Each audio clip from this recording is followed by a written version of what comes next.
14 साल बाद एमजी ने एक रोडस्टर जो है वो बनाई है, और क्या खूबसूरत रोडस्टर बनाई है।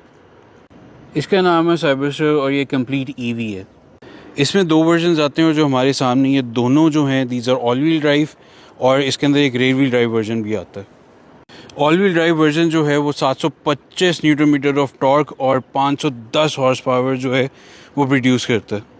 और इसका सबसे ज़्यादा जो कूल फीचर है वो आप ये बटन प्रेस करें तो इसके ये इलेक्ट्रॉनिक सीजर डोर्स हैं, और गाड़ी की जो प्रॉपर लुक है वो इसी तरह से बनती है, 2 सीजर डोर्स और इसकी फैब्रिक रूफ जब आप इसकी पूरी खोल लें।